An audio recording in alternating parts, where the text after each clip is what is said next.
కేవలం 7,999K up to 10 kgs వరకు బరువు తగ్గి అధిక బరువు నుంచి వచ్చే ప్రధాన సమస్యలను దూరం చేసుకోండి. పెద్ది ఐటెం గర్ల్ ఛాన్స్ చాలా మందిని ఊరించింది. దిశా పటాని, మృణాల్ ఠాకూర్ ఆ మధ్య రిలీజ్ అయిన కపుల్ ఫ్రెండ్లీ ఫేమ్ మానస వారణాసిని కూడా వదిలిపెట్టలేదు. 2 రోజుల క్రితం సంయుక్త మీనన్ పేరు కూడా బయటకొచ్చింది. ఇప్పుడు కొత్తగా ఐటెం బరిలోకి దిగిందెవరు? హెవెలు. ఈ నెల 30నే రావాల్సిన పెద్ది జూన్ కి వెళ్లిపోయింది. పోనీ జూన్ లో అయినా వస్తుందా లేదా అన్న డౌట్ వెంటాడుతోంది. రీషూట్ చేస్తారంటూ వస్తున్న వార్తలను మేకర్స్ ఖండించడం లేదు. ఇలా మేకర్స్ ను చాలా ప్రశ్నలు వెంటాడుతుంటే ఐటెం గర్ల్ గురించి రోజుకు కొత్త వార్త వస్తూనే ఉంది. ఏ సీన్స్ రీషూట్ చేయాలి, ఎంత టైం పడుతుంది, ఎంత ఖర్చు అవుతుంది, యాక్టర్స్ డేట్స్ దొరుకుతాయా వంటి టెన్షన్స్ నడుమ లేటెస్ట్ ఐటెం గర్ల్ గా శృతి హాసన్ పేరు బయటకొచ్చింది. శృతి హాసన్ 4సారి ఐటెం గర్ల్ గా కనిపించనుంది. ఫస్ట్ టైం ఆగడులో మహేష్ తో ఐటెం సాంగ్ చేసి ఆ తర్వాత హిందీ మూవీ తెవర్లో మరోసారి ఐటెం గర్ల్ అవతారం ఎత్తింది.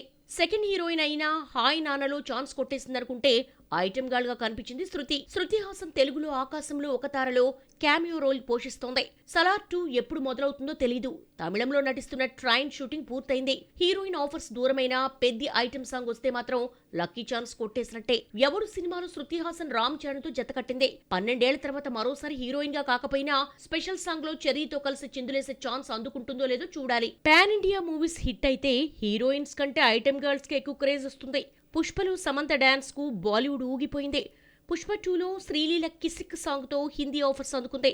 పెద్ది పాన్ ఇండియా హిట్ అయితే బిజీ అవుతారన్న నమ్మకంతో ఐటెం సాంగ్ కు శృతి గ్రీన్ సిగ్నల్ ఇచ్చిందేమో.